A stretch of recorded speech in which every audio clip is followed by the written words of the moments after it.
had so much fun and we played so many hundreds of gigs. Right. You know, and at that time in my life, if you had woke me up out of a sound sleep at 3 a.m. and poured water on my face and threw the bass in my hand, I could have played match. Easy. Because it was almost like auto response. Yeah. Now, not so much. You know, also I realized after a while it was a little harder, is the Smith, the neck wasn't as wide. Yes. And maybe not as thick? It's very thin. Very thin, right? Yeah. So it was really, I could pick up that bass and play match easily. Right. And I can still play match, but I have to work harder. How was your action on the Smith? In those days? Significantly lower than now on the Yamaha? Yeah, or? I think it was lower in those days. And now it's maybe not as high as it was a few years ago, but it's still, I'll let you play it one more time. It's pretty reasonable. But it's still, when I pick up some kid's bass, it's still high. Yeah. Mine. Yeah. People give me such a hard time having got that from you, and now I play like, you know, you fit a soda can under there, you know, and they take the bass, they're like, come on man, what are you doing, you know? Listen to your tone. That's what you're doing. When you played that little excerpt, when I heard the podcast of the latest one that you were doing, I was like, you always had a great sound. But that really struck me how lyrical that sound was. And also, the way you use the reverbs and stuff, I have to take some lessons from you and find out what that was. Let's maybe end with that. Like, explain people, give people your version of why the high action. It's the question I'm asked maybe more than anything else now. Yeah. Because of you, because I got it from you and now I do it and people know me for it a little bit. What is your explanation for the high action, specifically on the electric bass? Well, in truth, if you go back to some of the older players, and Will Lee too, it's not really that high. It's just that everybody got so like this so they could tap and they could do that.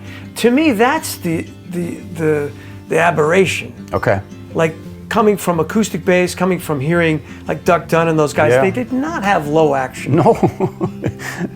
It was high enough so they could dig in. I don't see Anthony it as that didn't have low action, right? I don't think so. No. The sound is just so reverberating, the natural sound.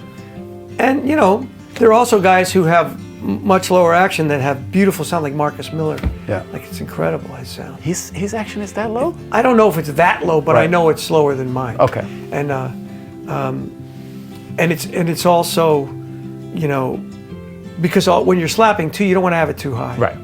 Because you want to be able to not have to go like this. Right, and there are certain things that it doesn't work for, right? The super high action. And have you found issues with intonation, for instance, with the higher action? Mine's not. I never let it get so high that the intonation gets messed up.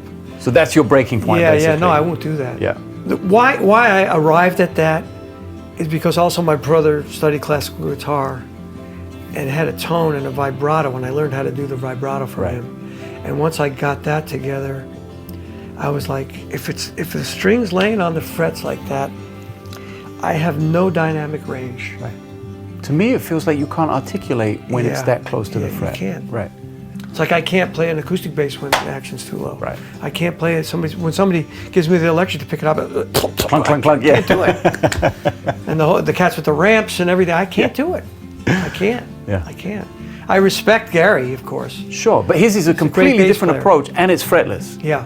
Which I think is, you kind of need the reverberation of the string on the fretboard, on the fingerboard, you know. It's different. And he has such a light touch. He plays really light. Yeah. I'm just not that guy. Me neither. All right, okay, well, you've heard it from the horse's mouth directly now. Stop bugging me about it, please. It's not really, it's only unusual now because action has gotten so much lower in the last 20 years of bass playing. Yeah. And there's this thing about, you know, speed is the only goal with that. Yeah. Because sound can't be the goal with that. Right. So much. Because if it's laying on the fretboard, you know. The note doesn't last. Because I always practice without an amp. Right. So I was pulling a sound out of the instrument without even knowing what I was doing, you know. And, but I did, I did have it a little lower with Chick. And then I started coming back up through the reunion phases and stuff. Yeah. Because I wanted to be able to play a note and make it hang and be able to move it around. Yes. So that's the reason why I did that. And also I like the sound of when I'm playing time. Like Duck Dunn, I noticed that he really hit that hard. Yeah. There's no way his action was low. And Will Lee, grooves his butt off. Yeah, and big action. So, yeah, yeah. so, you know, it's not like acoustic bass action. Right.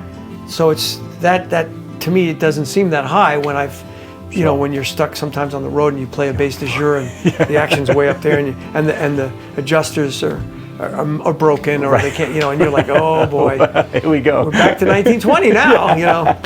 That's rough. That's high action. Yes, Bass yes. players, electric bass players are, I think they don't know what high action is really. Right.